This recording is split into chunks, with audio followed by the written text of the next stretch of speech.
we're just turning into these like off the grid, off the radar, outside of big ag and the system, and don't raise money. Crazy. Oh man, that's too good. Okay, good pick, Tim. 1, 2, 3.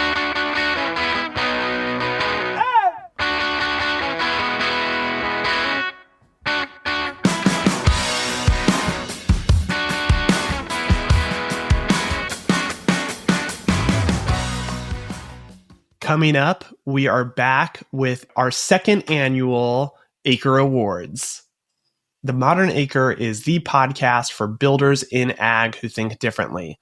If you'd like to dig deeper with the Modern Acre, check out our membership community, the Modern Acre Co-op. The Modern Acre podcast is presented by Corteva Agriscience. Corteva Agriscience is a global, pure-play agriculture company that combines industry-leading innovation, high-touch customer engagement, and operational execution to profitably deliver solutions for the world's most pressing agriculture challenges.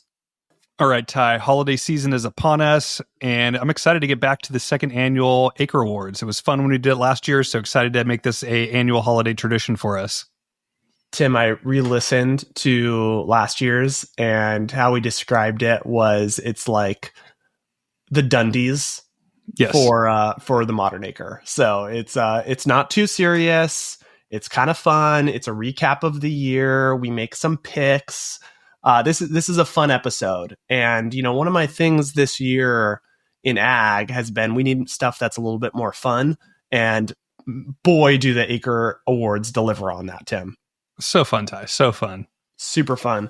All right. So if you haven't listened to this before, last year we ran through a number of topics. We're going to hit all those again and just run through this. So hope you guys enjoy it. Let us know if you agree, disagree with our picks, what picks you have, and we'd love feedback on this episode, this format. All right, Tim, let's get started.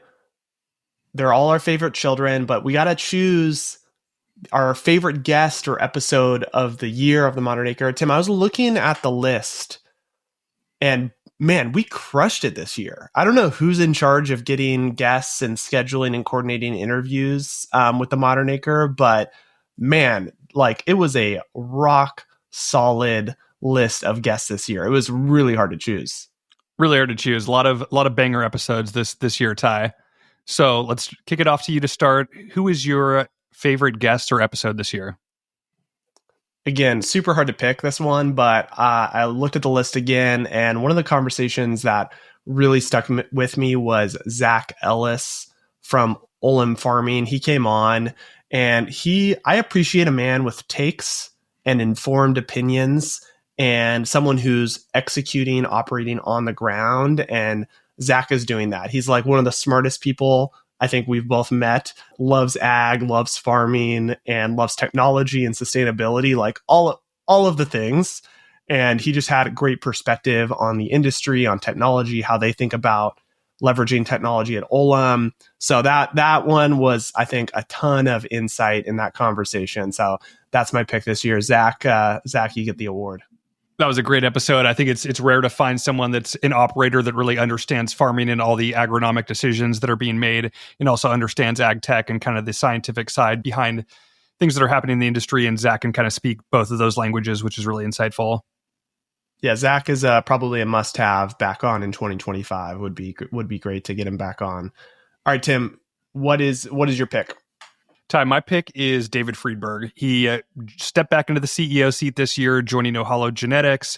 We had a couple touch points with him this year, met him at World Agritech, so that was fun. Had him on the podcast. Met him at the holiday party a few weeks ago, so it was just really cool to get some time with him this year and really learn about what he's building. I think his story is super impressive. We've documented that on our episode about the Climate Corporation, but really kind of going from kind of passive investor incubator back to a CEO operator role is really interesting. They've unveiled a few new products this year with their potato product that they launched, and also the new almond product a couple months back. So just love everything that he's up to, and it was really awesome to actually being able to get an hour of his time on the podcast and talk about his story. We were like so excited to do a podcast with him, and it ended up working out really well because we were able to meet him at Agritech, have a conversation there, and then it's always great when you have a touch point ahead of an interview versus starting an interview cold. So that was really cool. And he, I think, the biggest compliment I received the entire year was the fact that he had listened to the Climate Corporation episode, that his mom sent it to him first, and that he had kind things to say about, the research that we did. So that was like, oh man, feather in my cap. I agree. That was actually, I believe, our most listened to episode, Tim. I need to look at the numbers, but that was a super, super popular episode, not surprisingly. Totally. All right, Ty, next category, favorite business. If you had to invest $10,000 of your own money into one company that we spoke with, who would it be? Okay, so this is kind of we had a podcast earlier in the year about our top 10 companies, and it was kind of similar framing, right? Like if we had money to invest, if we wanted to work at a company, where would we go? So we'll link that episode. We list 10 companies. So now I feel like we have to choose from those 10, or at least that's how I was thinking about it, Tim. I'm going to pick two, okay? Because it was too hard for me to choose, and they're kind of different directions. I would choose either Sweetgreen, which I mentioned in the podcast, why I'm bullish on Sweetgreen. I think their valuation could get to something closer to Chipotle. They're well below that valuation, and that's just an easy investment, right? Like that, anyone can do that. It's a public company, $10,000 worth of stock. See what happens. I will call out, this is not investment, not financial advice. Do your own research. I'm not a professional, so major disclaimer here. So Sweetgreen, I think, would be a great pick. And then tied with Ohalo. You just mentioned Ohalo, Tim. I would love, like, if David came to me and was like, hey, Ty, you want a little action on our, on the business? I would be like, yeah, I'm going to make this happen. I'm going to figure out how to move some money around and invest that $10,000. So I think that would be my 1B pick. Yeah, it'd be pretty nice to be able to wet your beak on Ohalo before they make some moves here. All right, Tim, what's your pick for this one? All right, Ty, I got a little bit of a biased pick. My pick is Polaris Energy Services. Always like backing a company with a really good CEO. You just stepped into that role. So I'm going to invest in ourselves and invest in Polaris. I think it's really cool seeing bootstrapped ag tech companies in the space getting traction, delivering value to their customers. And so my pick's Polaris. I'm betting on you. Dude, okay. Good pick. Man, that's a lot of pressure. Yeah, no pressure. It's just like my daughter's retirement or my daughter's college fund, Ty. So don't mess it up.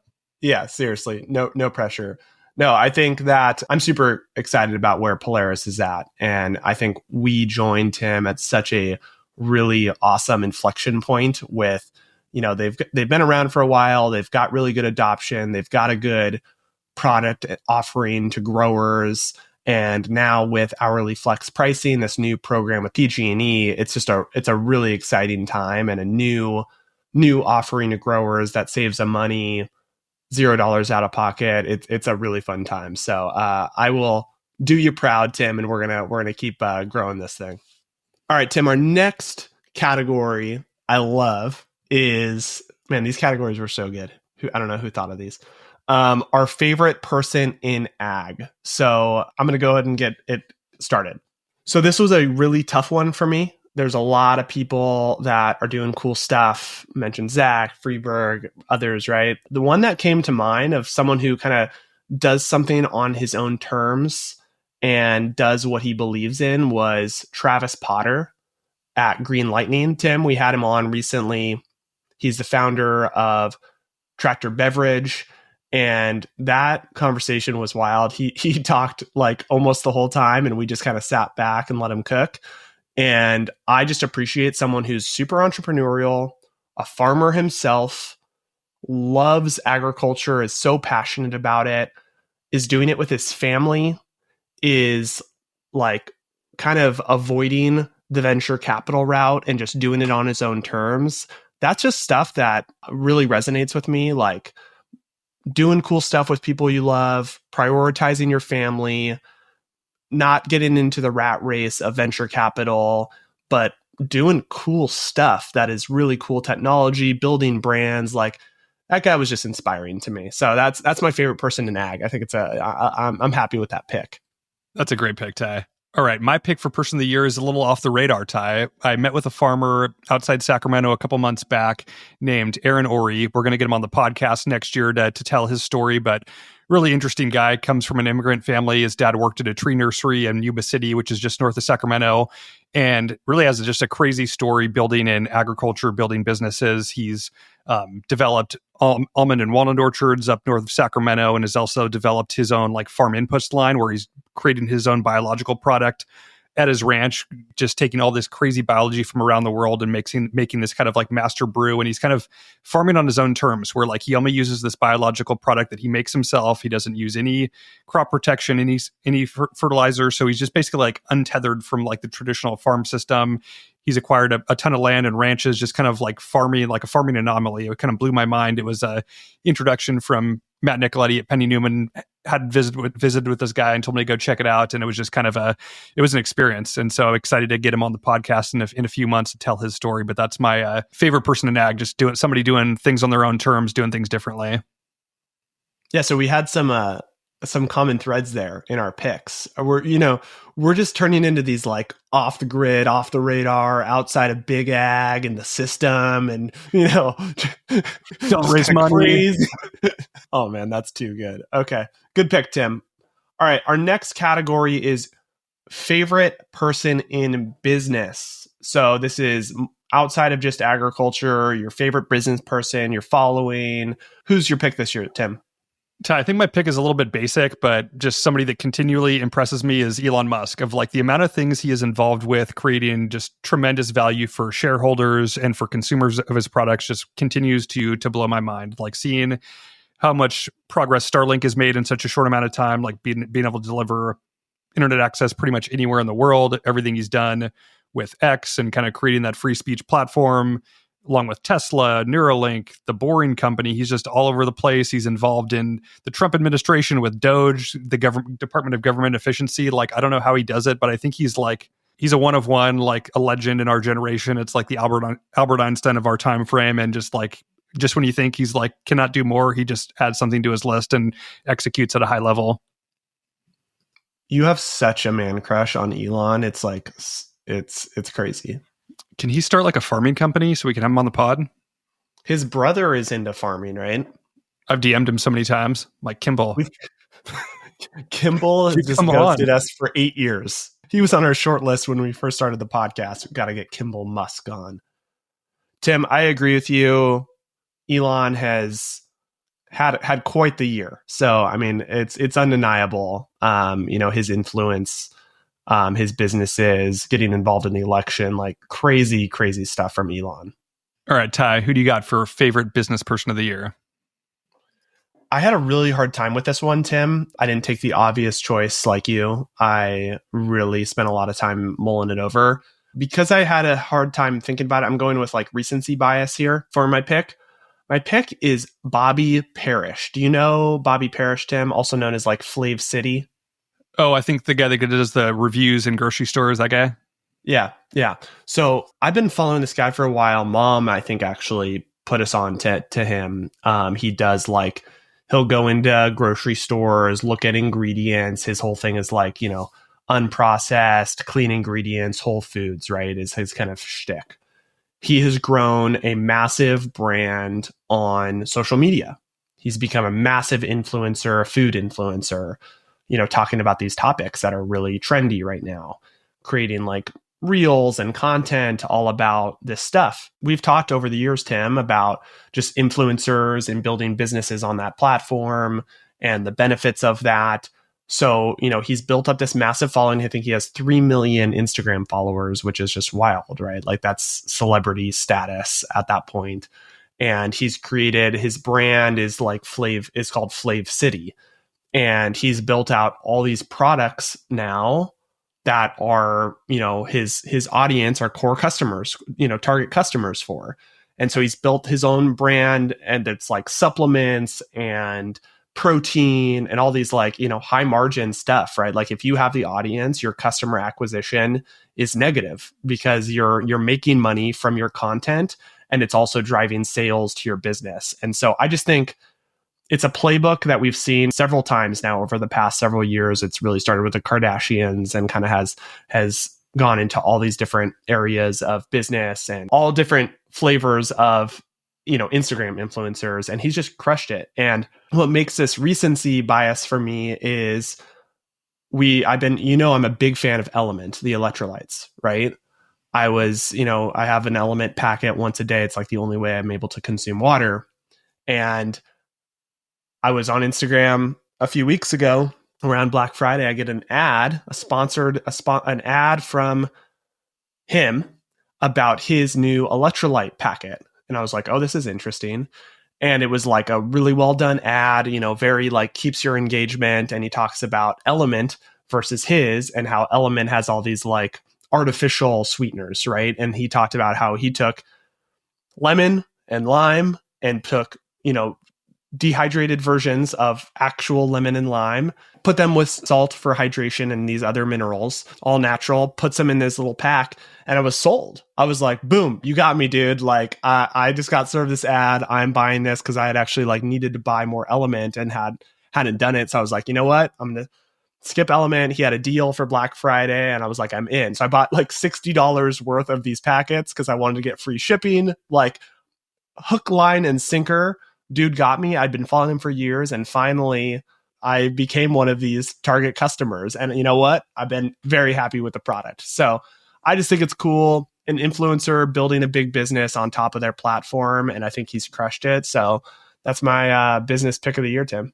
Yeah, it's a really interesting pick, Ty. We had a similar experience a couple weeks back. There's another nutritionist that my wife Jenna follows, like Kelly LeVeque. She has like cookbooks, a Be Well by Kelly. Like she has a protein powder line, and so we were like looking for protein powder. Usually just get the whatever's at Costco, and like she was doing some Black Friday ad targeting Jenna, and so we bought 3 bags of protein powder because we wanted to get free shipping. So now we're just loaded up with protein powder that's from like a nutritionist influencer. So it's pretty crazy how these creators are building businesses around their personal brand. A lot of people have talked about how like every consumer brand now needs to have like an influencer co-founder because it's like that important, right? Because that's how you market now, and having someone as an owner that's invested in pushing the product, right? If you just have a random idea, but you don't have any distribution strategy, it's something that a lot of people are doing. All right, Ty, the next category is a fun one. It's the craziest person we're following. We had some fun answers last year. I did some thinking about this one and landed on a pretty interesting pick. So my pick of craziest person I'm following is this guy named Peter Levels. Do you know who he is?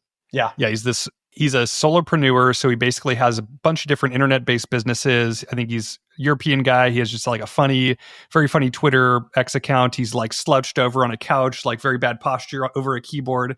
But he basically like posts about all of the different businesses he's running, all the financial information behind them, but he just makes a ton of money with all these businesses, and he's kind of like open sourcing his playbook of like, you want to build this kind of a business? Here's how I built this one. You buy this, like basically gives you the game plan to build these businesses, and just a super fascinating guy. And I think it's a testament to what can be done with AI, where a lot of his businesses are kind of AI related, of like, there's talk about like the first one-person billion dollar business, and like this guy is kind of doing things by himself. Like he's not raising money, he doesn't have co-founders, he doesn't have employees, just building all these businesses by himself and talking about it, which is super cool. Is this the guy? Did he do the founder mode hats? This is the guy that did the founder mode hats. Yeah, he was like a fast follow, like after the Paul Graham essay, and like an hour after it came out, he like had sold out founder mode hats on his website. Man, good on that guy. That is impressive. I think this is a trend that I find really fascinating, Tim, is just, like these solopreneurs making an online business, a digital business, leveraging AI. It'll be interesting to see if more of this happens in ag, right? Like, can there be more of these like niche businesses that have a small market, that only have one person and are profitable, exist in the ag space, and what would that look like? That's definitely something I'm like interested in and trying to follow. All right, Tim, my pick for craziest person. I love this category, is so good. I chose this person on a recent co-op pick. Side note, if you're liking this content, if you're liking what you're hearing right now, this is basically like a expanded version of what Tim and I do every week on the co-op. So Tim and I do a short 10-minute episode every week talking about our picks of the week. It could be a book we read, it could be something we listened to, it could be a product we're using. And we also talk about the news of the week. So if you like this type of Tim, Ty, dynamic picks, insights, you got to subscribe to the Modern Acre Co-op. So that link is in the show notes. Check it out. And, new year, new you, join the co-op. We also have member calls where we all get together as well. So be sure to check that out. All right, now back to my pick that I also chose on the co-op recently is Bryson DeChambeau.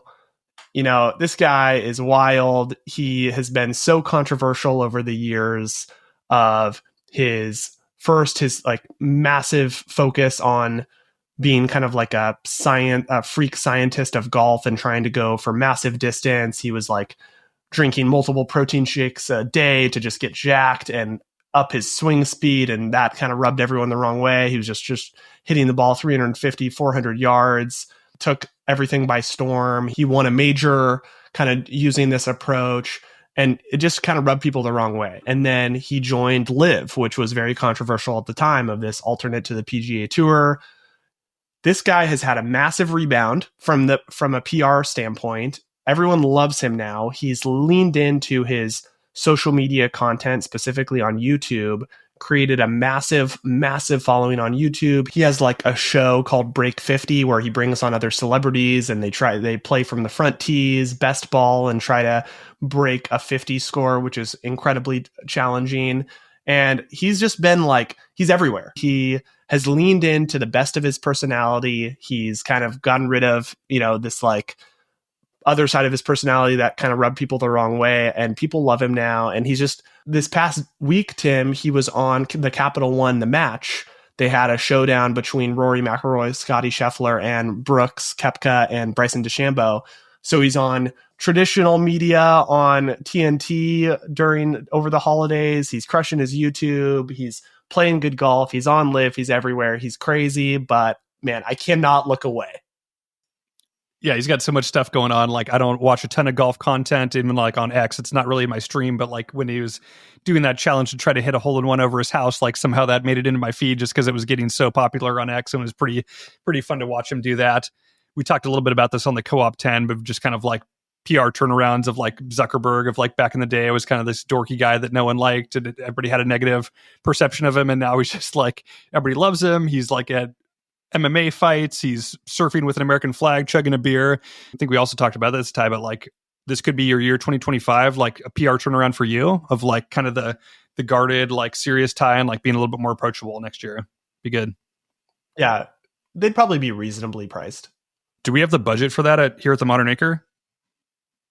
Yeah, I do not think so. I do not think so. All right, Tim, moving on to our favorite content of the year. Could be a book, a podcast, a TV show. What was your favorite content of the year, Tim?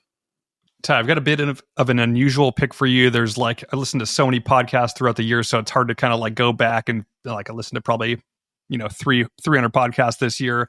One that was just really an interesting story. You and I have talked about kind of small business acquisition of kind of buying companies, growing them. One of the more interesting stories I heard was on My First Million with Craig Fuller of FreightWaves. Did you listen to that episode?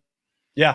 Pretty interesting guy. He runs this freight technology business that has it's freight software, but in his spare time, he buys businesses, and his whole deal is buying magazines that are kind of going out of relevancy and buying a magazine for super cheap and then turning those into legit businesses. So he bought a magazine about private aviation and flying aircrafts, and basically use that as a way to do projects behind the magazine, where these magazines are behind the seats of private jets. And he was basically developing a project where he bought real estate, put in a private airstrip, and was selling custom homes, and basically had the kind of negative CAC that you were talking about on an earlier pick of he has just kind of the audience bought in, and he could sell products and services behind them. So he's rolled up I think 20 magazines or so, sailing magazines, wakeboard boat magazines. Just kind of crazy that he's doing this in his spare time. Has built up a pretty impressive portfolio of companies outside of his freight business. Tim, you asked if I remembered him, and I don't know if you remember us looking into ag magazines immediately after. Yes, there's a few ag magazines that might be looking for a suitor.